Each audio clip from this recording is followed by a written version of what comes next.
साथियों, आपको फॉर्म जमा करने में परेशानी ना हो, इसके लिए गया संगठन प्रति सप्ताह गया गांधी मैदान या सिर घाटी आपकी सुविधानुसार प्रति सप्ताह एक दिन बैठक करेगी और उस बैठक में आप पूर्ण रूप से फॉर्म कंप्लीट करके अपने सीनियर के माध्यम से या स्वयं संगठन के सक्रिय सदस्यों के पास जमा करेंगे।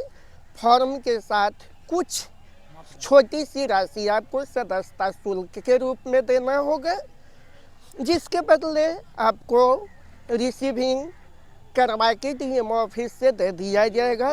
तथा साथ ही मैं साथियों को यह आगाह करना चाहता हूँ कि फॉर्म के नाम पर या जमा करने के नाम पर कोई भी साथी निवेशक से कोई बड़ा राशि या पैसे की मांग न करें, नहीं तो संगठन आप पे कड़ी कार्रवाई करेगी। अगर आप फोटोकॉपी करवाते हैं तो सिर्फ उसका पैसा ले सकते हैं।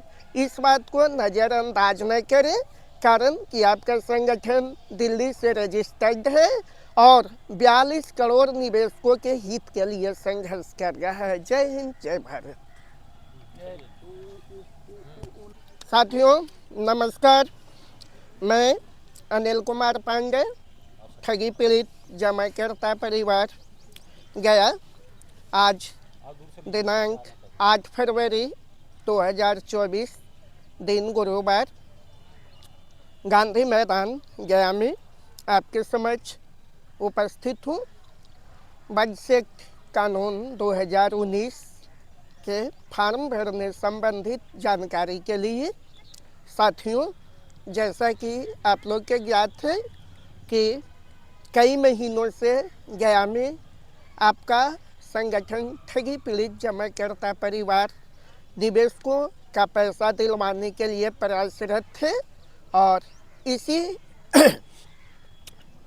कड़ी के तहत गया के डीएम साहब आवेदन लेने का आदेश दे चुके हैं। इसके लिए बजट कानून का एक फॉर्म है। इस फॉर्म को भरने का तरीका आप जान लें और हिंदी या अंग्रेजी में पूरे फॉर्म को साफ साफ अक्षरों में भर करके अपने लीडर या जान पहचान के लोग जो संघर्षरत हैं उनके पास जमा करें। डीएम ऑफिस से मुहर साइन के साथ आपको रिसीविंग मिलेगा, जिस पे आगे आप जानकारी ले सकते हैं कि मेरा जमा आवेदन पर क्या कार्रवाई हुई है। दोस्तों, ये फार्म आप देख रहे हैं। सबसे पहले इस फार्म के ऊपर कॉलम में है बजट 2019 के तहत जमा राशि को वापस करने के लिए भुगतान दावा पत्र। इस फॉर्म पे आप किसी भी कंपनी में या सोसाइटी में पैसा जमा किए हैं उसका आवेदन इस फॉर्म के तहत जमा लिया जाएगा। और बजट कानून कहता है कि 180 दिन के अंदर आपका जमा पैसा दोगुना से तिगुना राशि बजट कानून के माध्यम से भुगतान होगा। तो साथियों, फॉर्म भरने का तरीका जान लें। सबसे पहले ऊपर में सेवा में श्रीमान सक्षम अधिकारी, जिस जिला में आप निवेश करते हैं निवास करते हैं वहाँ के जिला पदाधिकारी के नाम से, जैसे श्रीमान सक्षम पदाधिकारी डीएम महोदय गया। नीचे कॉलम है कार्यालय का पता, समाहरणालय गया या डीएम ऑफिस गया। तीसरा में जिला एवं राज्य का नाम, जैसे गया बिहार। चौथा में जो निवेश किए हैं उनका नाम, उनके पिता या पति का नाम। तीसरा कॉलम में वर्तमान आयु, जो अभी आपका आयु हो रहा है। चौथा कॉलम में मोबाइल नंबर, अगर जगह बचे तो अपना ईमेल आईडी भी डाल दें मोबाइल नंबर के बगल में। उसके बाद आपका बॉन्ड में आधार कार्ड में जो पता है उस पता को भर लें।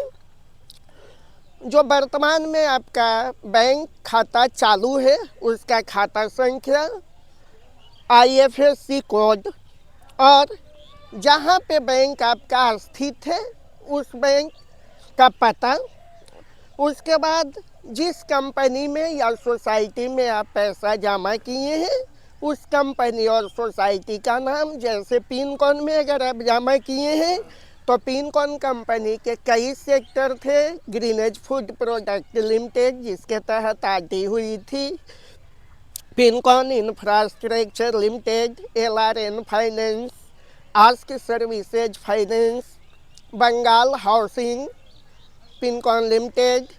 उसके बाद सोसाइटी में कन्वर्ट हो गई थी जिसका नाम था Panna credit and thrift multi estate cooperative society limited. तो जहाँ भी आप जमा किए हैं आपका बॉन्ड के ऊपर उस कंपनी का नाम लिखा हुआ है, उसको आप यहाँ पे भर लें। ब्रैकेट में अगर पिनकॉन कंपनी से रिलेटेड है तो पिनकॉन ग्रुप अवश्य लिख लें। उसके बाद मुख्य कार्यालय का पता जो आपका बॉन्ड में ऊपर के बाद कंपनी का नाम के बाद दिया हुआ है, रजिस्टर्ड ऑफिस, कॉर्पोरेट ऑफिस करके, वह पता उतार लें। जहाँ पे आपने पैसा निवेश किया था वहाँ का, अगर गया में आप पिनकॉन कंपनी से रिलेटेड पैसा जमा किए थे तो Shanti market, 3rd floor, church road, Rai Kashinath मोड़, गया। इस तरह से आवेदन भर लें। नीचे आपका जमा से संबंधित विवरण है, पॉलिसी नंबर जो आपका बॉन्ड में अंकित है, पॉलिसी नंबर डाल लें। उसके बाद जितना जमा किए वह राशि, बॉन्ड में जो मैच्योरिटी राशि लिखा हुआ है वह राशि, जमा करने की तिथि, उसके बाद मैच्योरिटी की तिथि। उसके बाद साथियों नीचे कॉलम है जमा की गई राशि, आप जो भी जमा किए हैं वह राशि भर लें। उसके बाद नीचे है आप आवेदन करते हैं कि हमें पैसा वापस चाहिए, तो इसमें जितना आपका जमा है उसका 2 से 3 गुना अवश्य भरें। और यहाँ पे आप अपना साइन हिंदी अंग्रेजी में जिस तरह से भी किए हैं, अगर आपको यह याद नहीं है कि हम हस्ताक्षर खाता खुलने के समय हिंदी में किए हैं कि अंग्रेजी में किए हैं, तो आप दोनों में कर लें, आपको सुविधा होगी। मोबाइल नंबर स्पष्ट अवश्य भरें ताकि आपके फॉर्म से संबंधित कोई परेशानी होने पर कॉल किया जा सके। इस तरह आप आवेदन फॉर्म भर करके इसके बाद बॉन्ड का फोटोकॉपी, बैंक पासबुक का फोटोकॉपी, आधार कार्ड का फोटोकॉपी, अगर पैन कार्ड आपके पास उपलब्ध है तो पैन कार्ड का फोटोकॉपी, जो भी फोटोकॉपी आप लगाते हैं वह स्पष्ट रूप से फोटो प्रति में आना चाहिए और सभी फोटोकॉपी पर अपना हस्ताक्षर अवश्य कर लें। इस तरह से आप फार्म जमा करके DM ऑफिस का रिसीविंग लेंगे और इसके बाद इससे आगे की प्रक्रिया चालू होगी। इन्हीं के साथ साथियों, जय हिंद, जय भारत, धन्यवाद।